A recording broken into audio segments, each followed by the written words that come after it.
নমস্কার, প্রিয় বন্ধু রান্নাঘরে আপনাদের সব্বাইকে স্বাগত। বন্ধুরা, আজ এসেছি একটি ভিন্ন ধরনের রেসিপি নিয়ে। এটা চিনতে পারছেন? হ্যাঁ, এটা একটা ছোট প্রজাতির আম। এটা দিয়ে আজকে চটপটা একটা মজাদার রেসিপি বানাতে চলেছি। বন্ধুরা, এটা খেতে কিন্তু অসাধারণ হয় আর অনেকদিন পর্যন্ত সংরক্ষণও করে রাখা যায়। যার জন্য প্রথমে আমি একটি পাত্রে কিছুটা জল নিয়ে নিলাম। দিয়ে আমগুলোকে আমি ভালো করে ধুয়ে জলের মধ্যে দিয়ে দিলাম। এটাকে আমরা 5 মিনিট প্রথমে সেদ্ধ করে নেব, যতক্ষণ না আমের কালারটা চেঞ্জ হয়। আর এটা খুব বেশি সেদ্ধ করার প্রয়োজন নেই। দেখুন, আমের কালারটা কিন্তু অনেকটা চেঞ্জ হয়ে গিয়েছে। আমি আমগুলোকে একটু উল্টে পাল্টে দিলাম যাতে পুরোটা ভালোভাবে সেদ্ধ হয়ে যায়। আমার আমগুলো সেদ্ধ হয়ে গেছে। এবার এগুলোকে আমি নামিয়ে নেব।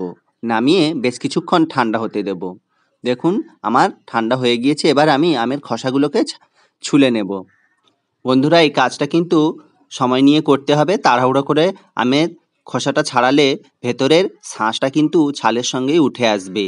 আর গরম অবস্থায় এটা একদমই করা যাবে না, ঠান্ডা করেই কিন্তু করতে হবে। এখনো পর্যন্ত যে সমস্ত বন্ধুরা আমার ভিডিওটি দেখছেন তাদেরকে অসংখ্য ধন্যবাদ। যদি ভিডিওটা ভালো লেগে থাকে অবশ্যই শেয়ার, কমেন্ট এবং লাইক করবেন এবং আমার পাশে থাকবেন।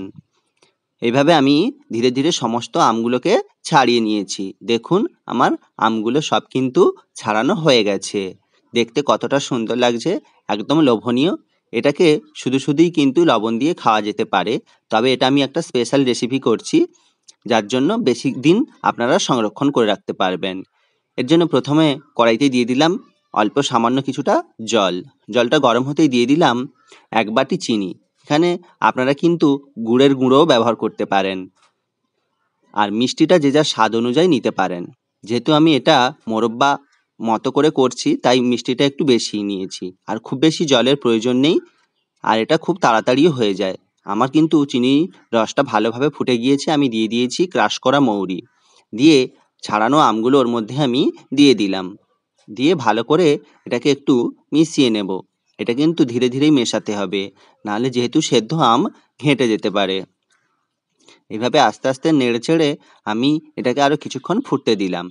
এরপরে দিয়ে দিলাম সামান্য পরিমাণ ধনের গুঁড়ো।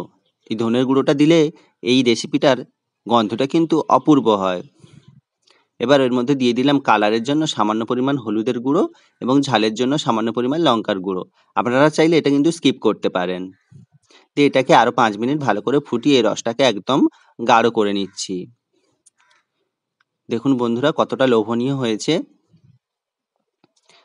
এবার এটাকে 5 মিনিট আমি ভালো করে ঢেকে দিলাম যাতে মিষ্টির রসটা ভেতর পর্যন্ত শুষে যেতে পারে। আমার কিন্তু একদম প্রায় প্রস্তুত হয়ে গিয়েছে। এরপরে আমি দিয়ে দিলাম 1 চামচ বিট লবণ। এই সমস্ত আচার বা জেলিতে যদি আপনারা বিট লবণ ব্যবহার করে, গন্ধটা কিন্তু খুব সুন্দর হয় আর টেস্টটাও অনেকটা বেড়ে যায়। এভাবে নেড়েচেড়ে আমি রসটাকে একদম গাঢ় করে নিয়েছি। আমার কিন্তু প্রস্তুত আজকের গোটা আমের মোরব্বা। দেখুন বন্ধুরা, কত সুন্দর হয়েছে। আপনারা চাইলে কিন্তু এটা বড় আম দিয়েও বানাতে পারেন, আর আমকে ছোট ছোট করে কেটেও বানাতে পারেন। তো কেমন লাগলো ভিডিওটা অবশ্যই জানিও, আর বানিয়েও দেখতে পারো।